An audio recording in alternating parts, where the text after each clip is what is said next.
Here is how I managed to fix a charging port issue at home without using any tools. Here I have an iPhone 8 Plus. It has a charging port issue. It works fine with wireless chargers, but not with cables. It's not in the best condition, so probably just needs a clean.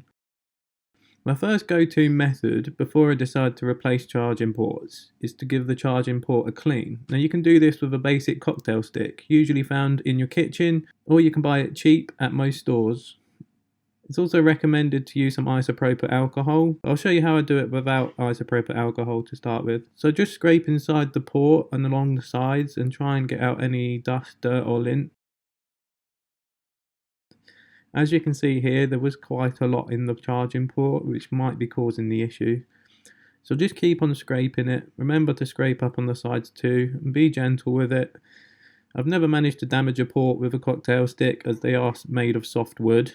So it's one of the best things to use. Try not to stick anything metal inside the port or anything too solid, as you might cause damage. So once you've scraped out the port, use some compressed air to blow out the port, or if you don't have any compressed air, just blow into it.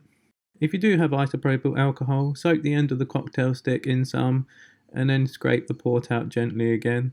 You might get more dirt and grime this way. I've got a tiny bit more in this method, but I think I've cleaned most of it out. So let's go ahead and give that a test after cleaning it. Switch is on and charges fine.